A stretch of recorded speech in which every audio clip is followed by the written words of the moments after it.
Good morning to one and all present here. A teacher is a person who never sits anything once. A teacher job is to prepare students for a good things. Our job is to help students to prepare themselves for anything. With this, I Ramya, Assistant Professor of Electrical and Electronics Engineering Department, welcome you all for AICT sponsored 2 weeks online faculty development program on fostering ethics, moral values, and character building in technical education, organized by Department of Mechatronics, Sri Venkateswara College of Engineering, Bengaluru. I extend a warm welcome to today's resource person, Dr. Rekha Bandarkar, Professor and Ed, NMAM Institute of Technology, NITTE. I extend a warm welcome to you, ma'am. I would like to welcome Dr. Vijayashree R. Budyal, Head of Mechatronics Department for this section. We welcome you, ma'am. Thank you. In this occasion, it's my pleasure to introduce today's resource person, that is Dr. Rekha Bandarkar, has completed her BE in Electronics and Communication Engineering from Bapuji Institute of College of and Technology, Davangere, in the year 1989. She has completed her MTech in Digital Electronics from SGM College of Engineering and Technology, Dharwad, in the year 2002, and was awarded PhD by the VTU in the year 2014 for her research work titled Co-Curricular Filter Implementation on FPGA. She has 26 years of teaching experience and has worked in reputed institutes like BVB College of Engineering and Technology, Hubli, from 1994, and SGM College of Engineering and Technology, Dharwad, 1998 to 2007. Currently, she is a professor and head in the Department of Electronics and Communication at NMAM Institute of Technology, NITTE. She is guiding 6 PhD students. She has 34 papers to her credits in reputed journals and conferences. Ma'am is an active member bodies like senior member in IEEE, member in Institution of Engineers, life member in ISTE, and a life member in ISA. Today, ma'am is going to address on the topic character building, real foundation of worthwhile success. We are very much fortunate to have you in this occasion, ma'am. On behalf of Sri Venkateswara College of Engineering, on behalf of Department of Mechatronics, and on my own behalf, once again, I would like to extend a warm welcome to you, ma'am. I would like to take over the session. Over to you, ma'am.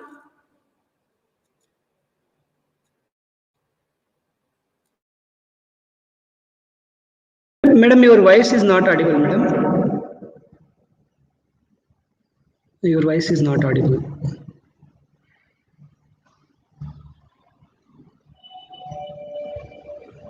No, madam. No, madam. It's better you remove that earphone, madam.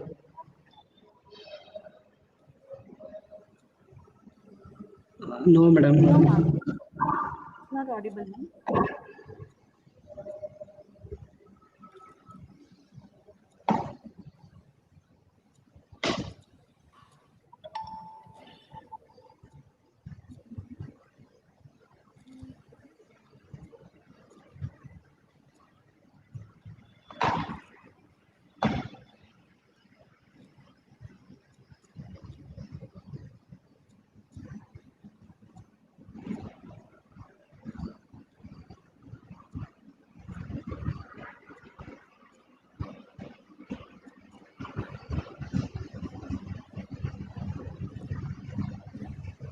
No, ma'am, it's not audible, ma'am.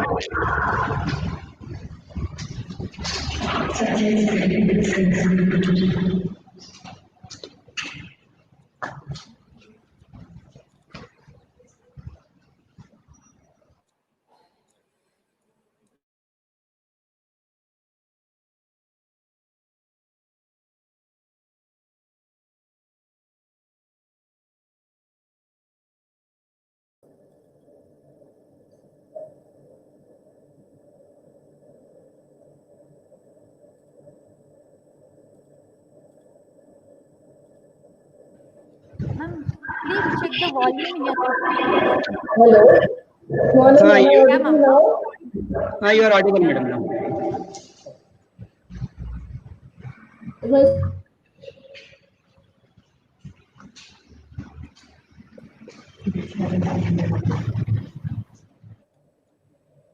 hello? Yes, ma'am. It's visible, ma'am. Your PPT is visible, ma'am. Visible. Good morning, all of you. I'm sorry for that technical snag that we had. At the outset, I thank the principal, Sri Venkateshwara College of Engineering, and Dr. Vijayashree R. Budiyal, Professor and Head, Department of Mechatronics, for inviting me to be a resource person for the FDP on fostering ethics, moral values, and character building in technical education. I thank AICTE also for giving me this opportunity. Knowledge and education are not restricted to books. The purpose of education is to enable balanced growth of every dimension of a human being. Swami Vivekananda always stressed on wholesome education that makes us human. In modern times, education has generally neglected an integral aspect of our nature as humans, that we are moral and spiritual beings, and that we have to be trained in a positive way to develop the positive ethical parts of our nature, which are inherited, but not inherited, but are learned. That means we have to address character and character training in engineering education. We show our true character in our everyday life by our normal and consistent actions, attitudes, and behavior, and by how we treat other people who can neither help nor hurt us. No matter what people may argue, character is neither inherited nor it is determined by the environment. Character is what we do, and what we do by choice, as there is always a choice. Education, however, has a direct influence on the formation of the student's character, and professors do play a significant role in the building of character. Concern is especially urgent for engineering education because our modern culture is asking engineers to make highly moral decisions about information security, nuclear and chemical weapons, environmental policy, health, safety issues, etc. The fact is that the discussion of these great and difficult ethical controversies of the day must be preceded by the formation of character. Otherwise, these decisions will be made on the basis of something other than character, which is selfishness, might, convenience, or personal preferences. Next, we look at what is purpose and character development in adolescence. Aristotle said a person's character is a collection of virtues. Virtues in Latin means strengths, which give a person a way of behaving in the world, its identifying caste or mold. Virtues are behavioral habits with positive values for an individual's personal and social adaptation. Great minds have purposes, others have wishes. This is what Washington Irving said. When you know the purpose of your life, you tend to give a more meaningful existence than those who don't. You tend to live each day to the fullest because you know who you are, where you're coming from, and where you're going. The purpose has a character strength in adolescence. What is your purpose in life? This is a big question. Is it too early to talk about this purpose with children? What is your purpose in life? Even as an adult, you may be still figuring it out. But are your students capable of answering this big question themselves? Absolutely, they will be able to do with a little guidance. Why is the sense of purpose important for students? A sense of purpose is behind true intrinsic motivation. Sure, you can motivate your students with little rewards, but those are short-term solutions. True motivation comes from within. Sadly, just some 20% of high school kids can be categorized as purposeful, and according to Damon's research, the rest vary between being motivated but they lack a plan. So they are neither active nor forward thinking.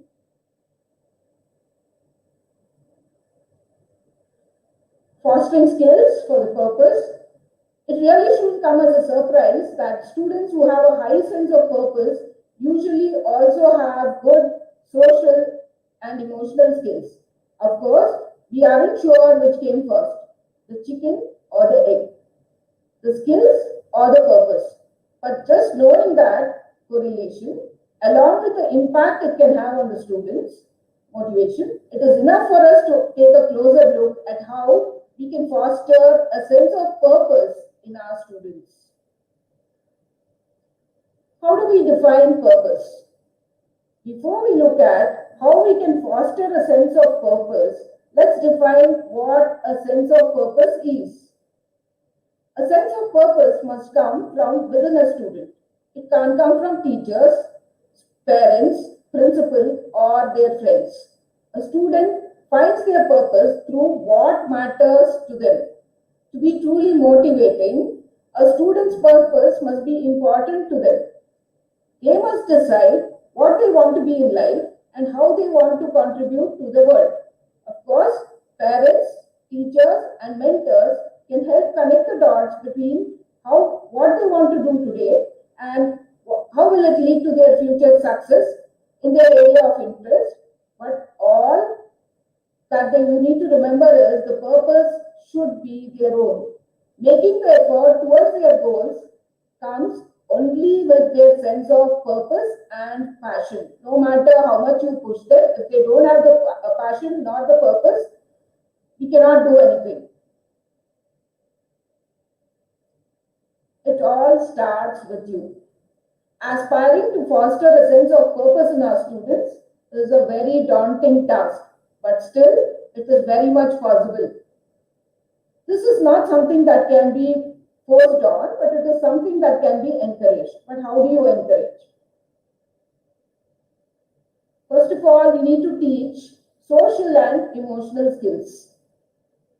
Because of the aforementioned correlation, teaching social and emotional skills will help students develop empathy. Empathy is the ability to understand and share the feelings of another. Empathy has the capacity to transform individual lives for the better. Although it doesn't necessarily take a lot of work to build empathy, it does take attention and commitment. But it's worth it for the students as well as for educators.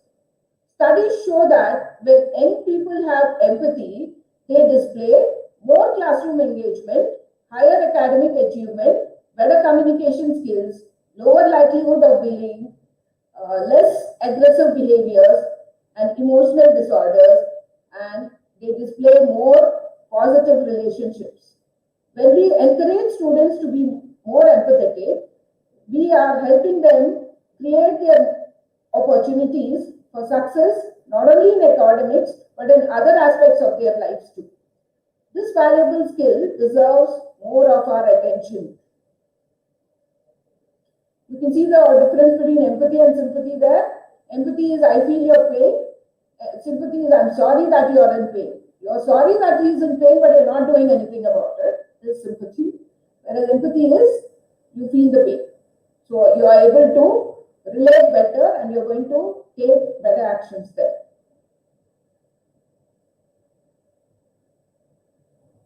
Talk about historical and modern day inspirational leaders and events. Inspiration helps people propel forward. It pushes apathy away and awakens people to new and exciting possibilities. They are able to transcend their limitations and mundane lives. This can help students to become more creative and help them to progress towards their goals. Only if they are open to it. Inspiration is everywhere and it can be captured, activated, and manipulated. Most often, inspiration is found in others who say something or do something thought-provoking and meaningful. Students can learn about inspirational people from those in their community itself, or by learning about current events or having people who come and visit them. They can also learn about historical figures to see a sense of purpose in action. We need to talk about modern day inspirational leaders and events during their free time so that we inspire them into doing good for the society. They matter. This is something that they need to know. The students need to know that they matter. Even though they're young and their choices and actions can have big consequences, that is what they need to know. One way to encourage this is to give them the responsibility and discuss the consequences. Tell them what is good or bad of their follow through or lack of also. If we do not secure their hearts, we do not have a shot at their brains. So it's very important we build a relation such that we secure their heart. While some students may find that their purpose and goals match those of their friends, they are likely to be as unique as themselves. Be sure to expose students to a variety of areas that they can excel and make a difference in. Point out their gifts in art, writing, making friends, solving problems, etc. Because each person, each individual is different. We need to encourage variety too. Be an inspirational person yourself. Not easy. To be inspired is great. To inspire is incredible. Teachers are poised in a unique position to model their own sense of purpose. Teachers too can provide students with examples of purpose in the ways they comfort themselves in the classroom. I often mention to teachers that one golden but too often neglected opportunity to do this is to tell students why they choose to teach as a profession, what they find to be fulfilling about teaching, and what they hope to accomplish with their students. The point of doing this is not to persuade their students to become teachers. That is not what it is. Students will make their own occupational choices, but we have to demonstrate to them as to what it looks like for admired as adults to pursue an occupation with purpose. We want them to pursue an occupation with purpose, not that they get into some job, they've got into it, so they're working for it. Help students to discover their purpose. Listen to them, ask questions, and guide them based on their interests. Prioritize motivation over achievement. Don't discourage them. Build trust. Foster collaboration. Share personal passion with them. Promote exploration and failure.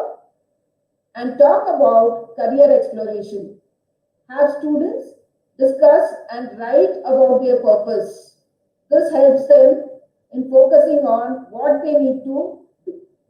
Putting it in writing makes it more concrete for them. So our job is not to prepare students for something. Our job is to help students prepare themselves for anything. That was a quote by A.J. Giuliani. Makes a lot of sense. You need to incorporate students' interests into the classroom. Whenever possible, work their interests into the curriculum.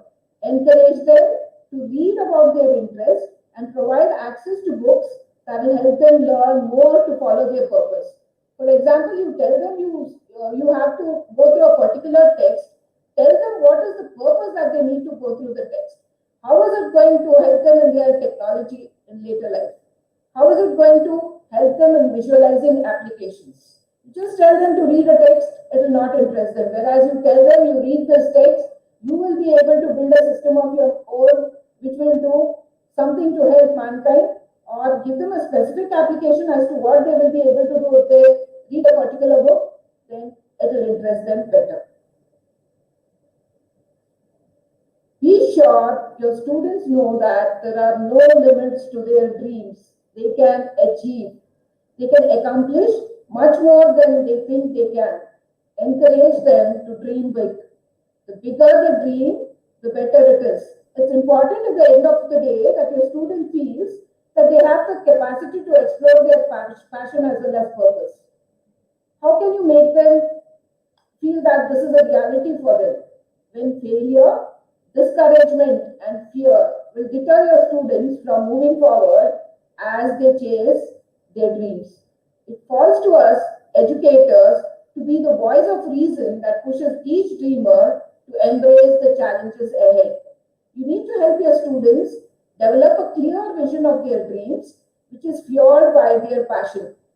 Many a times, students have big dreams, but they're held back by the fear of failure.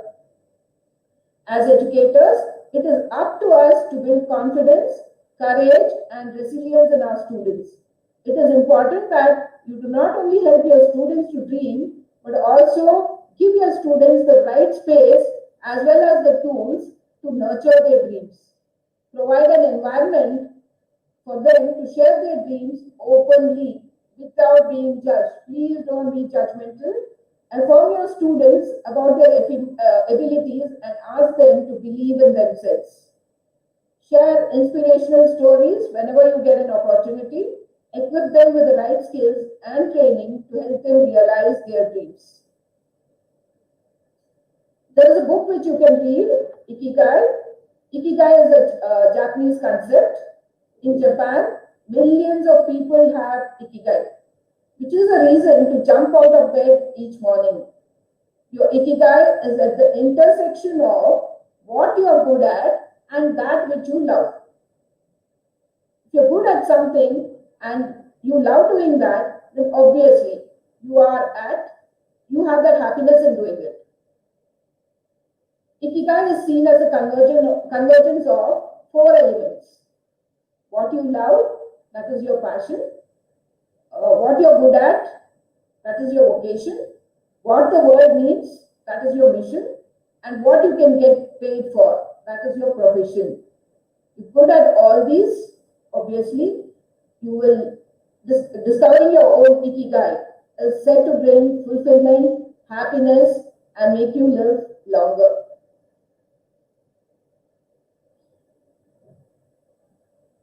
Purpose and moral character. It's not enough to have a purpose. You should have a good moral character too. People with purpose have developed stable values that are central to their sense of self, and they're driven by those values to act on them. Importantly, purpose is a desire to contribute to the world beyond the self. For example, this great lady, Salumaraka Timaka, you can see what she has done. To improve, you want to strive to improve the life of others or create something that has a beneficial impact on the world. Purpose is a character strength because it's an aspiration to contribute something beyond the self along with a commitment to act on that inspiration. People with purpose look to what the world needs and how they can meet that need, connecting in meaningful ways with something beyond yourself, such as family, the good of society, God, or justice. In adolescence, purpose provides an organizing frame for behavior, goal setting, and identity formation. Young people with full purpose have been shown to follow through on long-term goals, engage in socially responsible behavior, show agency in identifying and acting on issues that concern them, and have an impact on the world. That is why purpose is so important. Purpose contributes to the formation of a good character because it motivates young people to be the best that they can be, not in a competitive sense that would defeat the whole purpose, but in the sense of driving to always better themselves so that they can make a meaningful contribution to the world.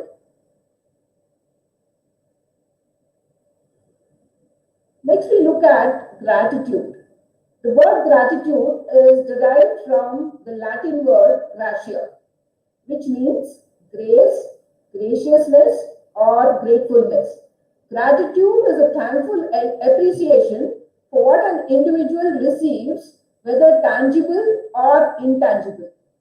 With gratitude, people acknowledge the goodness in their lives. In the process, people usually recognize that the source of that goodness lies at least partially outside themselves. As a result, gratitude also helps the people to connect to something larger than themselves as individuals, whether to other people, nature, or a higher power. Two psychologists, Dr. Robert Emmons of the University of California and Dr. Michael Kalau of the University of Miami, have done much research on gratitude, and in one study, they asked all the participants to write a few sentences each week, focusing on particular topics.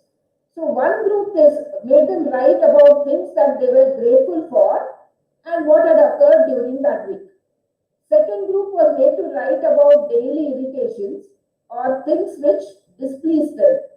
And the third wrote about events that had affected them, with no emphasis of them being positive or negative. So they just had to write on what affected them, but they did not have to emphasize on whether that was positive or negative.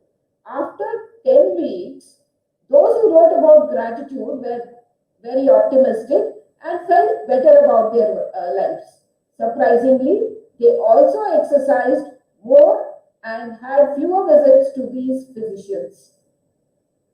But the others with sources of aggravation still had to do it.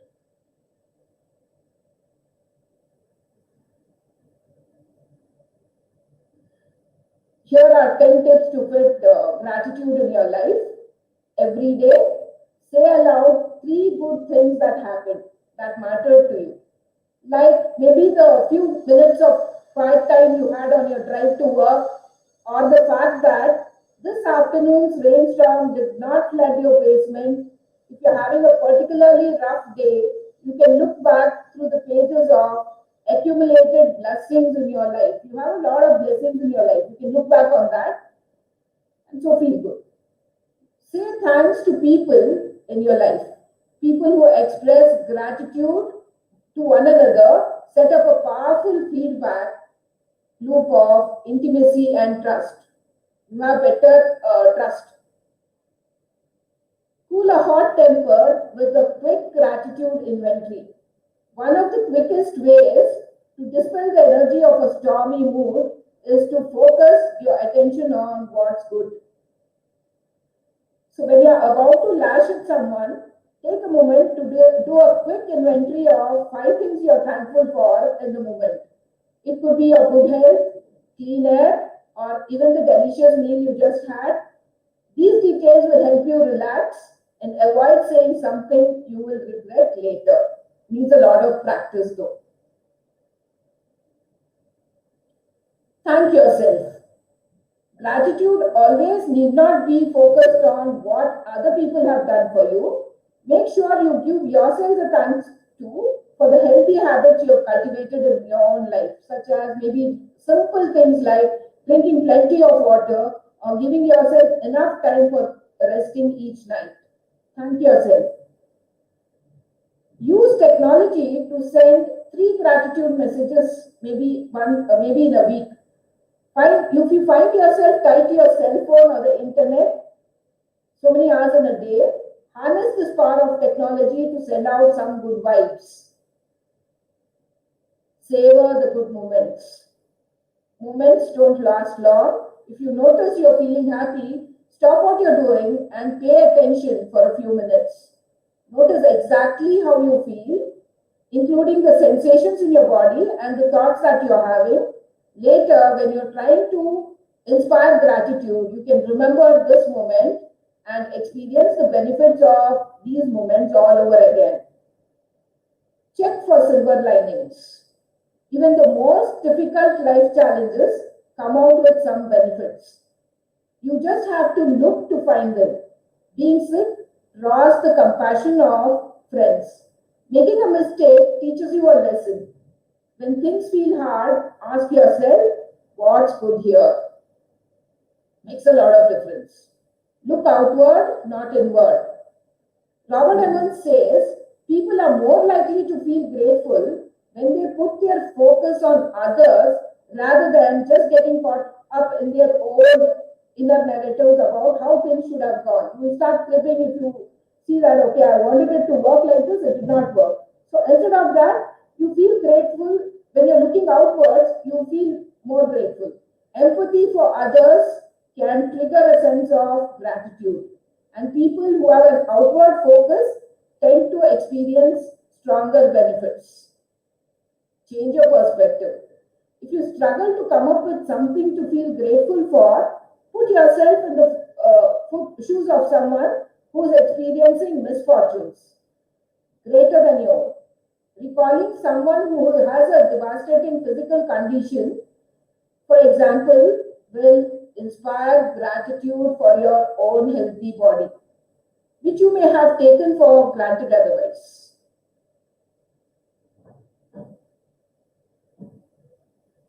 Why do most individuals make use of only a small percentage of their resources, whereas a few exceptional individuals push themselves to their limits?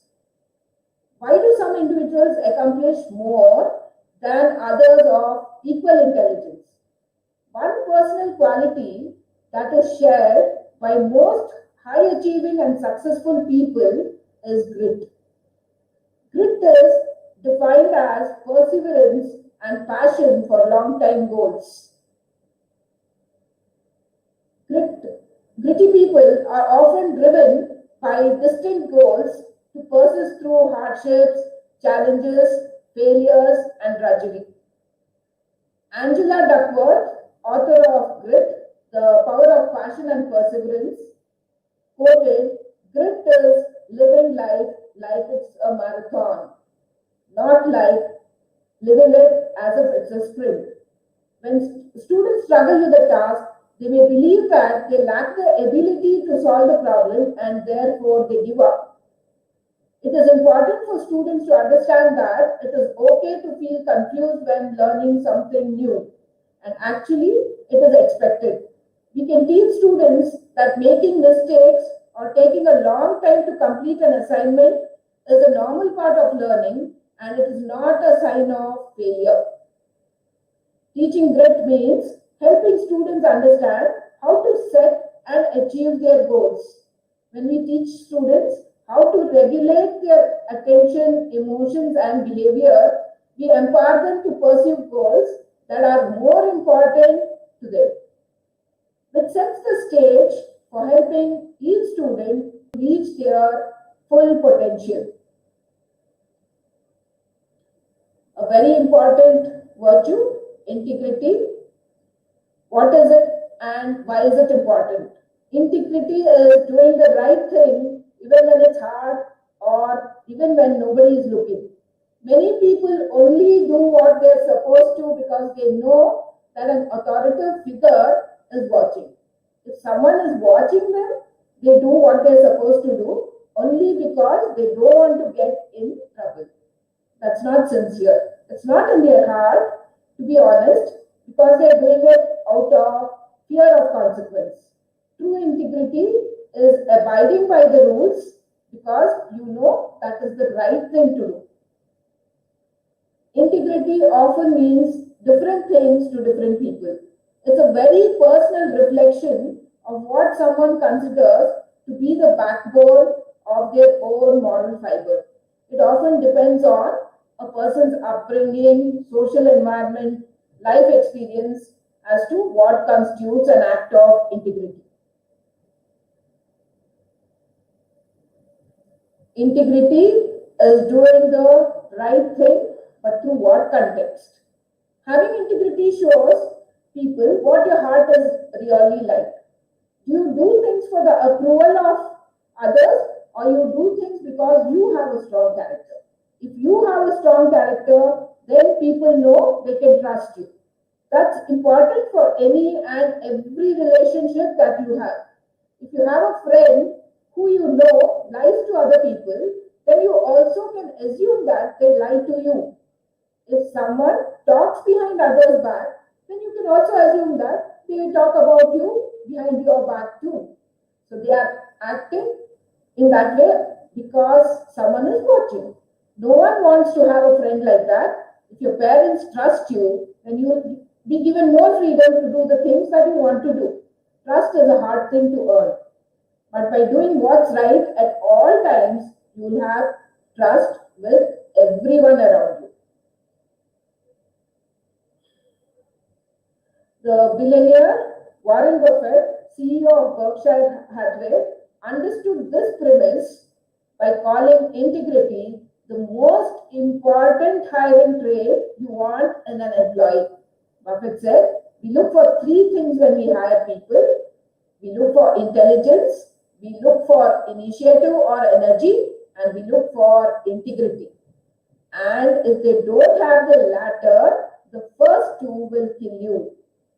Because if you're going to get someone without integrity, you better want them lazy and dumb. Another billionaire, the late John Hunston Sr., who threw his chemical company from scratch to a $12 billion enterprise, attributes integrity to his success. He wrote in his best-selling book, Winners Never Cheat, Even in Difficult Times, that the difference between the unsuccessful, the temporarily successful, and those who become and remain successful is character.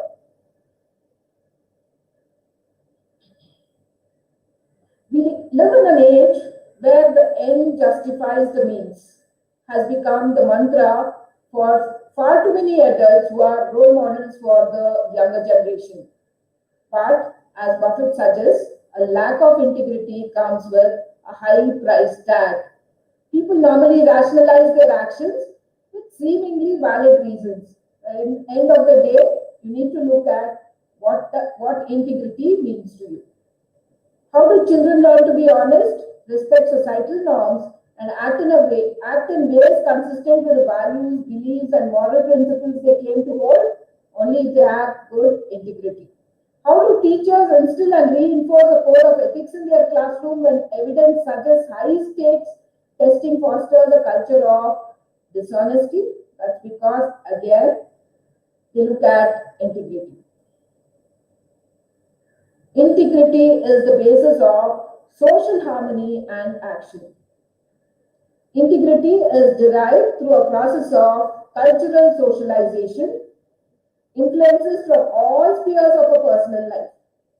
In childhood, integrity is learned from the surrounding environment, family, peers, teachers, and people whom we consider as role models. When students learn integrity in classroom settings, it helps them to apply similar principles to other aspects in their lives. And that is where we set the stage for them.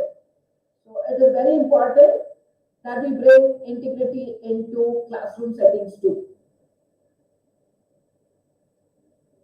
5 ways that a teacher can develop a culture of integrity. First is infuse integrity into the classroom culture. Teachers make integrity the norm in their classroom in several important ways. Clearly articulate expectations about academic integrity and the consequences of cheating, but go beyond the issue of cheating to create a culture that rewards success beyond grades. If the students have only grades to measure themselves, then cheating is a justifiable strategy to them. They say, anywhere, what you're going to look at is grades. So I will do anything to achieve better grades. The students are also rewarded for their courage, hard work, determination, and respect for their classmates. They see and understand that the process of learning comes first. That is what is basically required. So this kind of culture fosters integrity. The second way you develop a culture of integrity is you develop a moral vocabulary. According to the International Center for Academic Integrity, 5 fundamental values of academic integrity are responsibility, respect, fairness, trustworthiness, and honesty. Incorporate the teaching of these 5 values into the curriculum, and so you can help the students better. While dishonesty and disrespect flourish in civil society, ask the students to find examples of how individuals stood up for their beliefs and values in ways that made a difference not only for themselves but to the world. Respond appropriately when cheating occurs. Very, very important. When teachers cannot control student behavior, they can respond with consistency when enforcing school and classroom policies. In a classroom culture that places learning first, dishonest behavior is a teachable moment.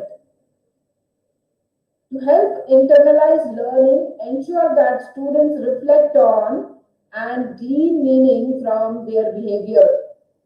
Listen and show respect for their thinking, and then you tell them what your expectations are and tell them that dishonesty is never acceptable in your classroom. Please don't overlook dishonesty. Use quotes to ignite meaningful conversations. Famous quotes can be used as conversation starters, prompting students to reflect on topics related to integrity, moral development, and other such attitudes which help them develop positive work habits and respectful relationships. Help students to believe in themselves. You see a lot of students who are having the inferiority complex. So you need to instill this faith in themselves. So when young people who learn to believe in themselves, then dishonesty and disrespect will no longer make sense. Living with integrity will become a way of life for them. Students who stand up for principles in which they believe have high degrees of self-efficacy. In a study of students who develop integrity and a desire to become civically engaged, young people reported that their teachers helped them to believe in themselves through their passion for teaching and giving back to the next generation. Modeling a clear set of values and acting in ways that supported those values, commitment to giving freely of their time and talents, selflessness, and acceptance of people different from themselves, and their ability to overcome obstacles and show students that success is possible. This is what a student looks up at a teacher for. When young people learn to believe in themselves, dishonesty and disrespect will no longer make sense.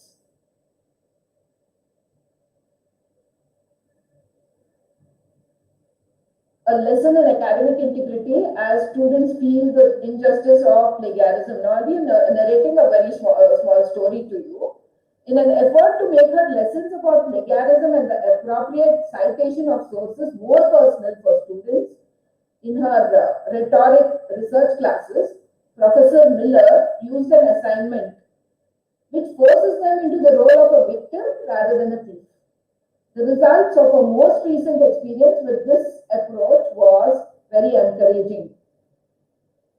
On a Friday, Professor Miller gave students this assignment. She said, create an original work that articulates your understanding of one of our university's core values: integrity, generosity, servant leadership, hospitality, and excellence. She said you can express it through a poem, collage, song, essay, short story, slideshow, do whatever, but express yourself. Have fun with this project, she said.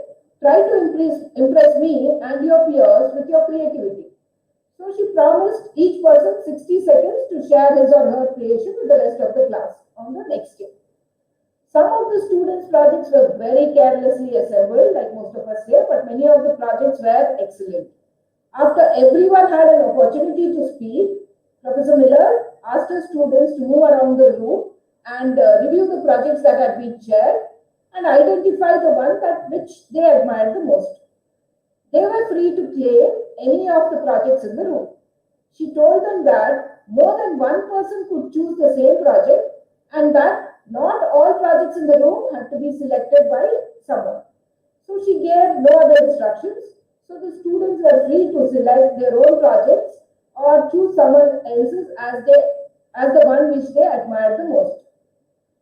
So what happened was the students who had invested the least amount of time in assignment selected the projects that clearly required a large deal of understanding as well as creative thoughts.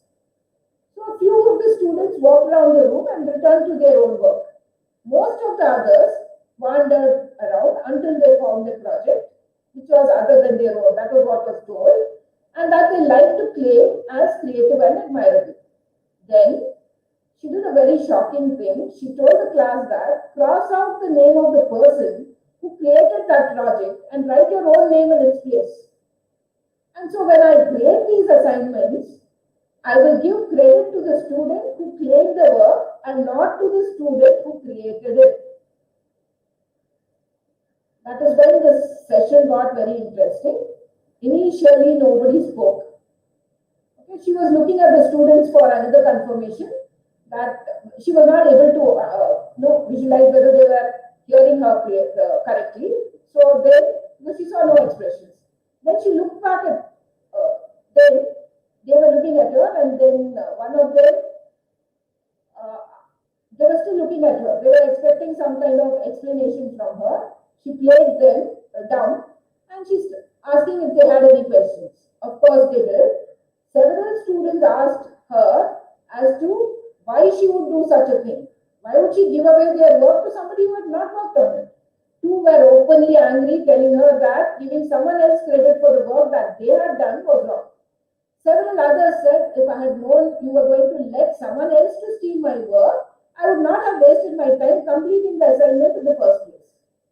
A few students, however, were very relieved.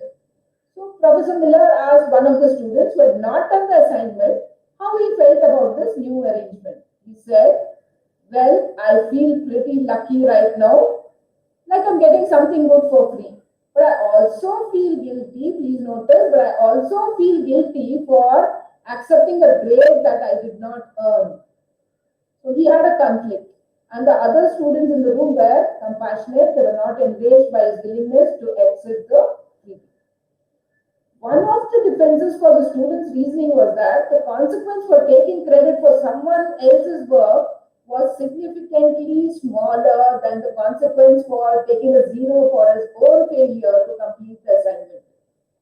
So Professor Miller collected the projects and then encouraged students to talk more about what she had just done. One student shook his head and said, something is going on here, this just isn't right. A few comments later, another student connected the dots and said, I get it now, this is exactly what we do when we plagiarize sources in our papers. That is why checking for plagiarism becomes so important. So she was not naive enough to believe that all of the students were instantly convinced by this immorality of plagiarism, but she did believe more of our students understood what is at stake when they make decisions about how to use the information and ideas that they find in published sources. So for a brief moment, the students experienced the injustice of someone else taking credit for their work, which made them more susceptible to the appeal of academic integrity. And that's a good place to begin instruction, isn't it? Miller is an assistant professor of English at Anderson University, where she teaches creative writing, composition, and literature. Her creative non-fiction has appeared in 3 anthologies, and she released her first young adult novel, A Star for Robin Chapel, in 2010.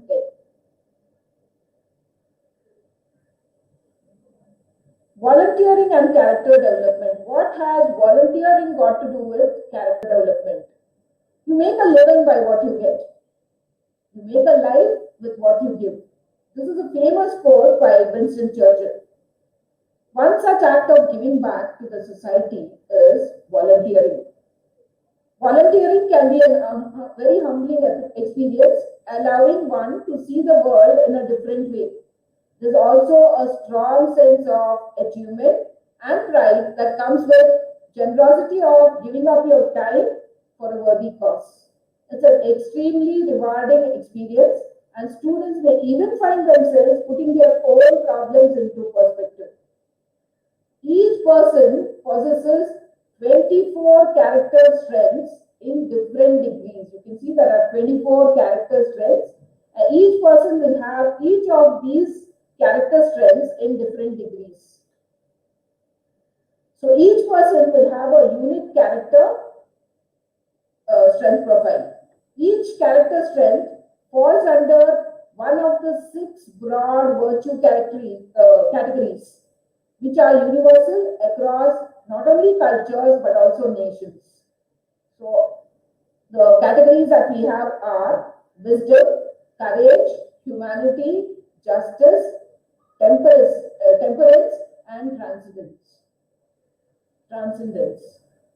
So the 6 broad categories under which each of our character strengths fall.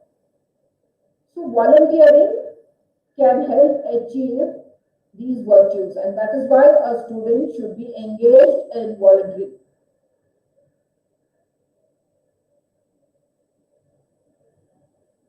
What are the different ways that volunteering will help a student develop his or her character traits? First is volunteering helps to develop wisdom. In today's hyperactive digital age, attaining wisdom is a challenge.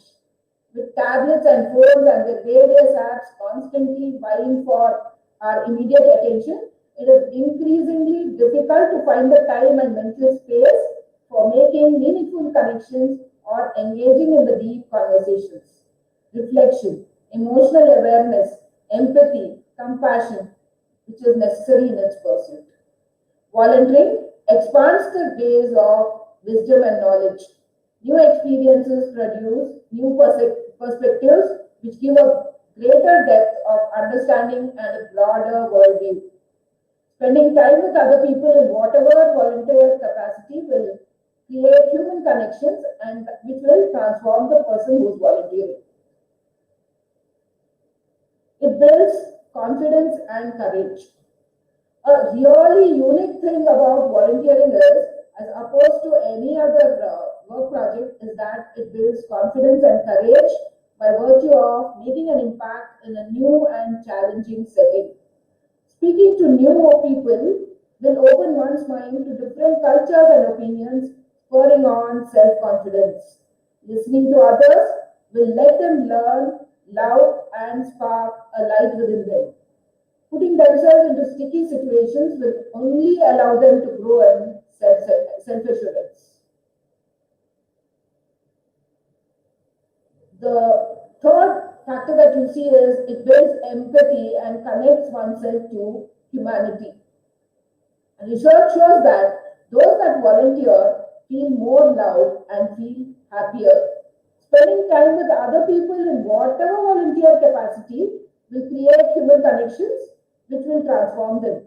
Volunteering makes people more well-rounded, positive, optimistic, creative, innovative, hopeful, and encouraging. Volunteering has a reverberating positive effect. By measuring hormones and brain activity, researchers have discovered that being helpful to others delivers immense pleasure. Human beings are hardwired to give others. The more we give, the happier we feel. Volunteering helps spread justice. So this is an interesting character trait, but the subcategories of it tie to teamwork, fairness, leadership, all of which are skills that people develop while volunteering. Also, by virtue of working on social causes, one learns more about social responsibility initiatives and his or her ability to impact them. Volunteering improves temperance. Temperance literally means self-restraint, and by volunteering, one becomes more humble and prudent, which are core traits to this character quality. You need to be humble and prudent. Being humble will help a person to learn new things and make a meaningful contribution. By exposing yourself to others, volunteering shows you how much you have. It also shows you how many different ways there are to solve problems, helping you realize your way is not the only way. It also connects you to the human side of things. Volunteering can even help one transcend. Transcendence means so many different things to so many different people. But the traits that categorize it are gratitude, optimism, humor, and appreciation of beauty. By working on social and environmental causes in new places, one can see things from new perspectives, gain optimism for humankind, and feel more gratitude in the process. So, volunteering is something that will help you build yourself up. Volunteering provides an expanded sense of purpose because volunteering means choosing to work without receiving monetary compensation. People often choose to give their time to issues or organizations they feel are important or they have a special connection to. If you're a big animal lover, you may want to volunteer at a pet shelter. Or perhaps you're living with or have recovered from an illness and you want to dedicate some of your spare time to charity that helps others living with the same condition. So, volunteering like this helps address a social problem that is meaningful to you and in turn helps to build a sense of purpose which further boosts your own happiness.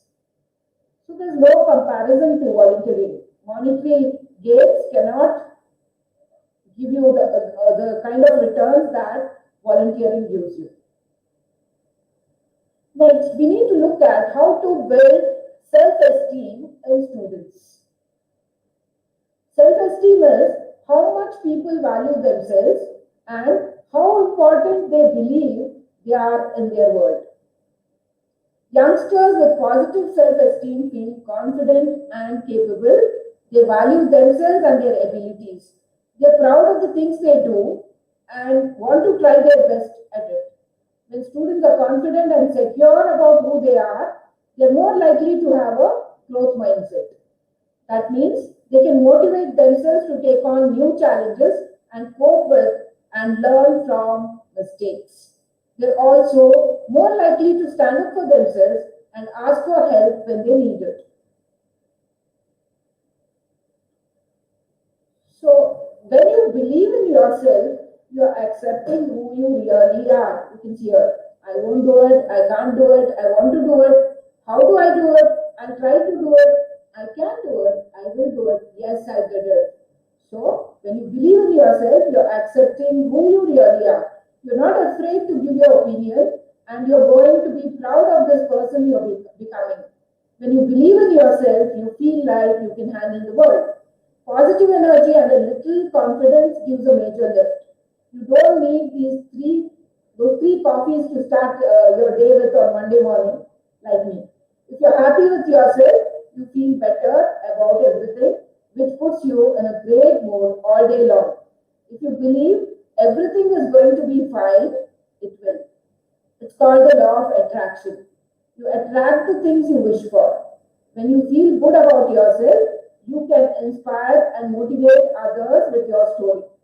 People love to hear great success stories, and trust me, your story is definitely worth telling.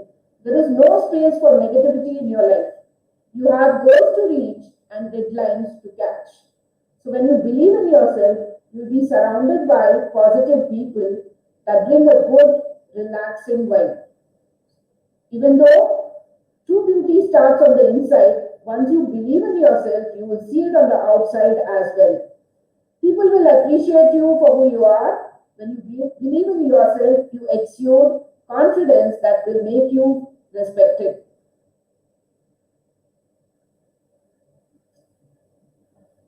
Your self-concept is built upon perception, upon how you perceive yourself, based on the knowledge that you have gained over your lifetime experience.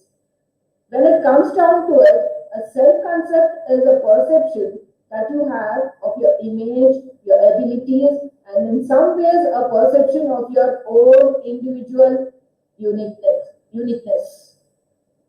It's very important to know how you perceive yourself. I had a video here. Unfortunately, it's not playing on StreamYard, so I'll skip that. Self-regulation and development. How do you behave when someone cuts you off in traffic, or, which happens very often in Bangalore, or steals the parking space you're waiting for at the mall? You get angry, you yell, or confront the other driver, or do you count to 10, which cannot happen in those situations? You need to practice a lot. Take a deep breath and let it go. Your response to these situations is dependent on whether you know how to control your emotions and actions and whether you have the appropriate coping mechanisms in place. This is where self-regulation plays a major role. Self-regulation refers to self-generated thoughts, feelings, and behaviors that are oriented to attaining goals. Self-regulation is the process by which students will monitor and control their cognition, motivation, and behavior in order to achieve certain goals. It's not a mental ability like intelligence. It's not an academic skill. It's a self-directive process that learners can use to transform their intrinsic mental abilities into academic skills.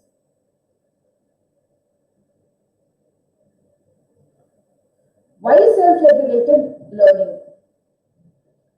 Barry Zimmerman is one of the most important researchers in the field of self-regulated learning, and according to him, self-regulated learning involves not only attaining a detailed knowledge of an ability, but also other skills such as self-awareness, self-motivation, and the ability to behave in a way that it's possible for you to apply what you have learned appropriately.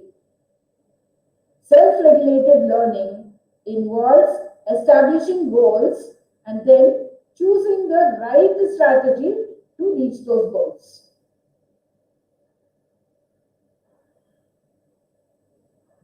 A self-regulated learner is proactive in learning efforts. He is aware of strengths and limitations, best learning settings, and what hinders learning. He is guided by personally set goals and task-related strategies. Sets goals and monitors learning behavior. It self-reflects on the effectiveness of strategies. Monitoring and reflection enhances self-reflection and motivation to continue to improve learning. Self-regulatory process. There are several interweaving theories of self-regulation, but the most common models conceptualize self-regulation in terms of a series of steps involving forethought or planning, performance, and reflection. These steps can be explicitly taught, and while self-regulation increases to some extent with age, the research is clear that self-regulation can be improved and that the role of the teacher is crucial in supporting and promoting self-regulation. What is more, students' emotions and their beliefs about their own ability play a key role in the development and exercise of self-regulation. And teachers can further support self-regulation by teaching students about growth mindset and the role of emotions in learning. So it's a cyclic phase model. It has a performance phase, it has a self-reflection phase, it's a forethought phase. So you're going between this.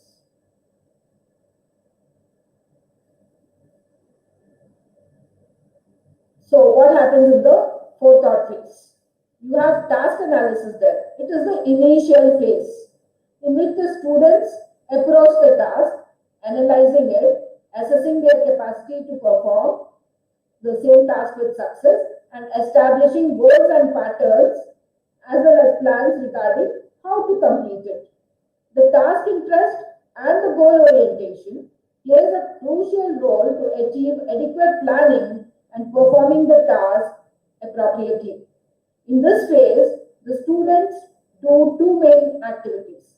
First, they analyze what the task characteristics are by creating a first representation of it and of how it should be performed. Second, they analyze the value that the task has for them. This conditions their motivation and effort. For example, you tell them you perform a particular task, I'm going to give you 10 marks. So that is their motivation, right? So therefore, they'll pay attention during the performance, and in other words, their activation of self-regulatory strategies. Second, task analysis. The self-regulatory cycle starts with the task analysis, where this is fragmented into smaller pieces, and the personal strategies for the performance are chosen based on the previous knowledge or experience. So this is the phase in which the goals and strategic planning is established, and which are the key conditions for self-regulation to occur. Students will look at two crucial variables when establishing their goals: the assessment criteria and the performance level that they want to achieve. So it is very important we define the assessment criteria very clearly. The forethought phase, which is self-motivation beliefs. The beliefs, values, interests, and goals are the personal variables that generate and maintain the motivation to perform a task. The motivation to perform a task is the result of the interaction of these variables. Self-efficacy expectations are beliefs about the person's capability to perform a task. They are the key for students' motivation. For example, if a student does not consider him or herself capable, then his or her motivation will decrease, or they will not want to make any effort, forcing his or her failure. So on the contrary, if the self-efficacy expectations are high, then the students are motivated and uses the strategies needed to face the difficulties during the performance. In other words, in the forethought phase, the students consider how much they care about and what they're about to do and how well they believe they can do it. It is during this phase that the student sets the goals for themselves and plan how they will be able to approach the challenge or solve the problem. Where will they begin? What will their strategies be? And how much they are willing to do it will depend on this forethought phase. The next phase is the performance phase or the self-control phase. During the performance phase that follows, students will apply their chosen strategy to do the actual what of the work. This is the time for internal troubleshooting. Students consider what is or which is not working and what it is or what is not engaging or rewarding. Critically, they will also decide whether they need help or guidance, whether they will stick on to that task or they will abandon the task, and what adjustments they need to complete the work.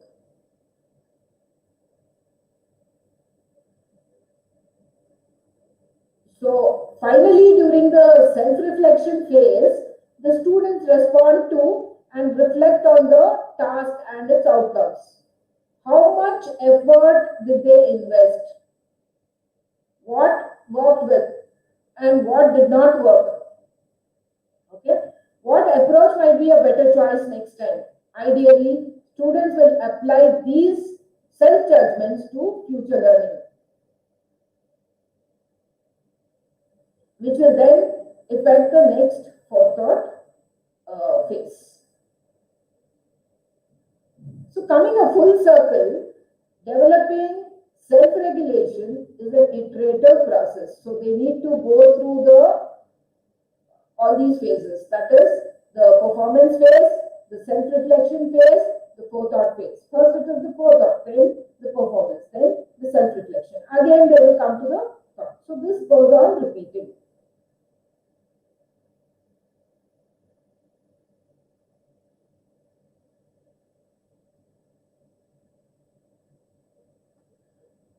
So developing self-regulation, as we saw, is an iterative process, and the strategies presented are designed to help the students to build and extend their skills as they move through the college.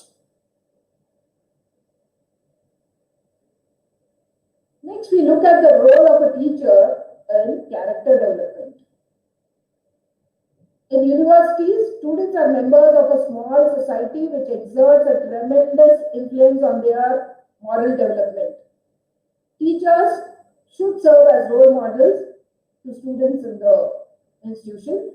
They play a major role in inculcating their ethical behavior. Peers diffuse boldness about cheating, lying, stealing, and consideration for others. Though there are rules and regulations, the educational institutions infuse the value education to the students in an informal way. They play a major role in developing the ethical behavior in students. Being a teacher involves being so many things at the same time that it will amuse you.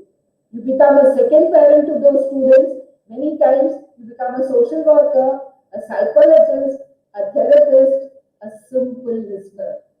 So you're also a role model for them to follow. So you need to be watching yourself very carefully.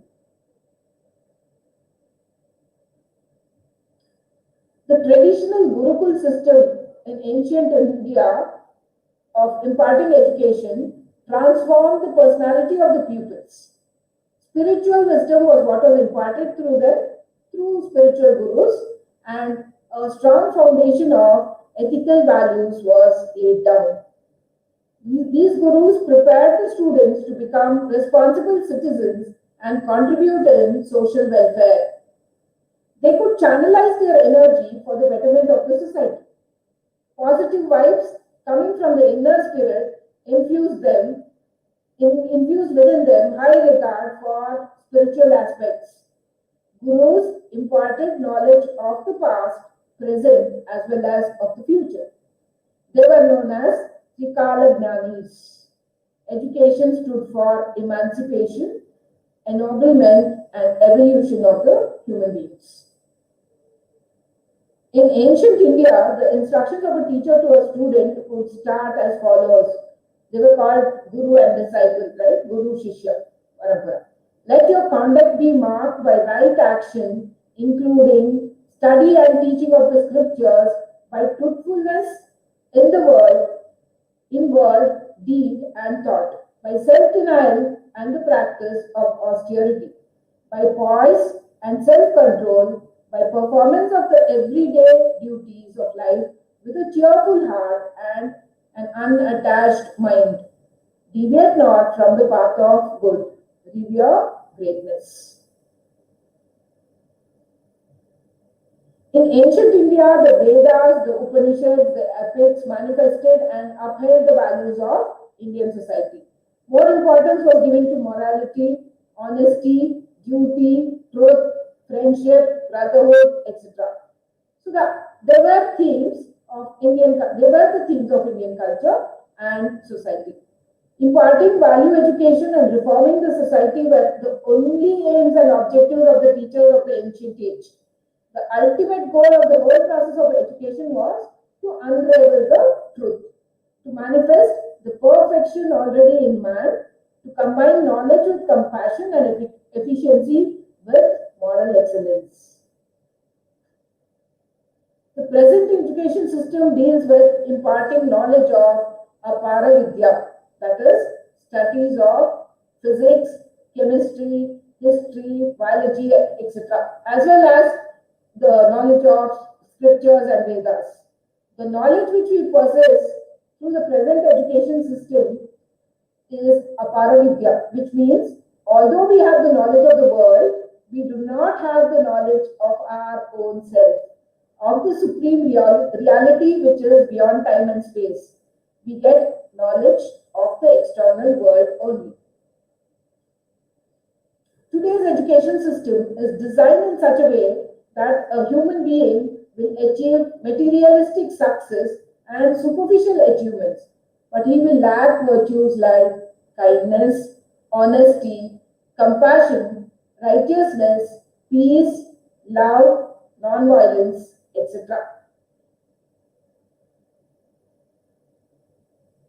So stability of the society is threatened by this breakdown of ethics. The basic aim of education should be to produce men of knowledge and culture, values such as patriotism, anti-untouchability, dignity of individuals, endurance, social service, justice, national integration is what should find its way into the world of corruption, violence, intolerance, and money making. Value education is the need of the hour. There are days of transition for countries which face economic depression and global slowdown in the growth. These are times when one realizes that the need for stronger moral values in individuals is more than ever before. So they may face personal and professional challenges. The responsibility of educators in India is especially important now. Technical education is producing skilled and knowledgeable student resources who can, with their intelligence, commitment, and perseverance, help make India a leader among world democracies. Values and our standards or principles considered important in life. They come from within and also by practicing. They are the foundation of human existence. Without the knowledge of values, society cannot sustain. Values tell to a man to differentiate between good and bad, what one should do, and what one should abstain from. They make our life meaningful. Due to dearth of values in the present generation, and the curriculum must give prominence in value education. Value education has never been out of style. It is very relevant in almost all the fields concerning human activity.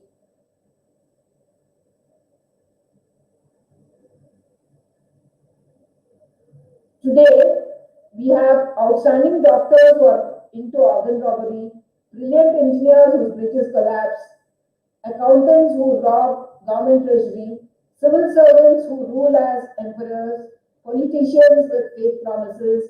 All of them are best educated and trained, but their intellectual dishonesty is horrifying. And that is why value education has never been out of style. It is very relevant in almost all the fields which concern human activity. The impact of teachers on a student's life. Ordinary teachers can bring about extraordinary transformation in the society. A teacher should practice what he preaches. Teachers are a role model for their students. Their actions convey more than their words. Students learn values from what the teachers are rather than from what they say. So teacher makes a maximum impact on the personality of the student in their formative years. So students imbibe virtues and vices, knowing and unknowingly, from these role models. Teachers demonstrate the appropriate behavior of their students by their action. So you make a very huge impact on a student's life. I had put up a video where I was showing how a teacher is important, carries is an important role, very important role model in a student's life. We have more than one teacher whom we would like to emulate, all of us. So there's a very huge impact of teachers on a student's life. That's what we need to keep in mind. Teacher as a human resource manager, facilitator, and leader. Today's education and value system has brought up many responsibilities in life. Unlike olden days, where there used to be joint family system, today lifestyle and work profile has compelled many families to go nuclear. Mostly we find that both the parents go to work and get lesser time to spend with their children. It is in this scenario that the responsibility of a teacher increases. Besides putting in maximum efforts to ensure education is imparted to the child, the teacher also shoulders the responsibility of a guide, philosopher, friend, and a parent. The most important agent for building the character of the student is a teacher. Swami Vivekananda says that character is nothing but a bundle of habits formed through repeated acts. It comes through samskaras or past impressions. Character building can change the nation. A strong foundation is required for a strong building. Strong character is required for nation building.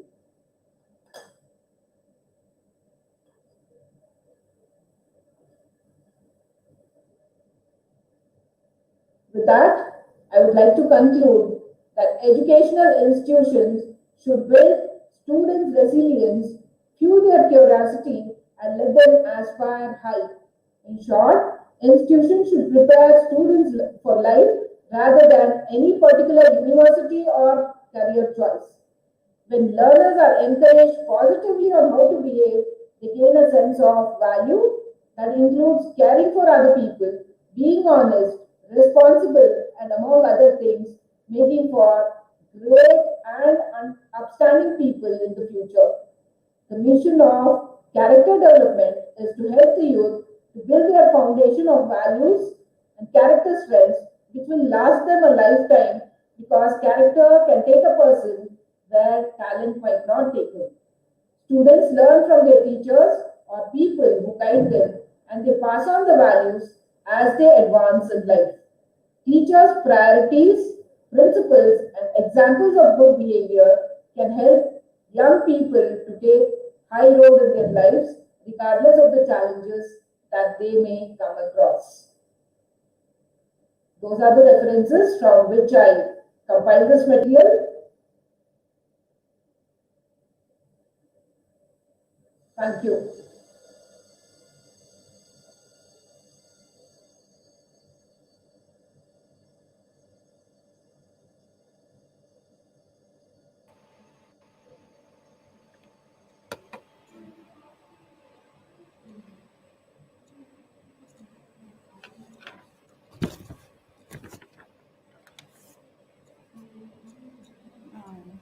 Thank you, ma'am. Actually, uh, thank you very much for your patience, and the session was very informative and thought provoking. We Thank you, Ramana. really we really enjoyed it, and whatever the examples you have given, that may be a simple examples where we cannot have a connectivity between our students, just like our Professor Miller. Whatever the examples you have given, that was really a good example where we can move forward for maintaining more ethics and moral values even in our students too. Exactly, ma'am. A teacher's job is not to prepare students for something. Our job is to help the students to prepare themselves for anything and move forward with more ethical way. That is what over here I can conclude by your session, ma'am. With this, Thank I would you. like to conclude the session. Once again, I take this opportunity to thank uh, for being here as a resource person on behalf of management, on behalf of Department of Mechatronics, and on my own behalf. Thank you very much, ma'am. Thank you.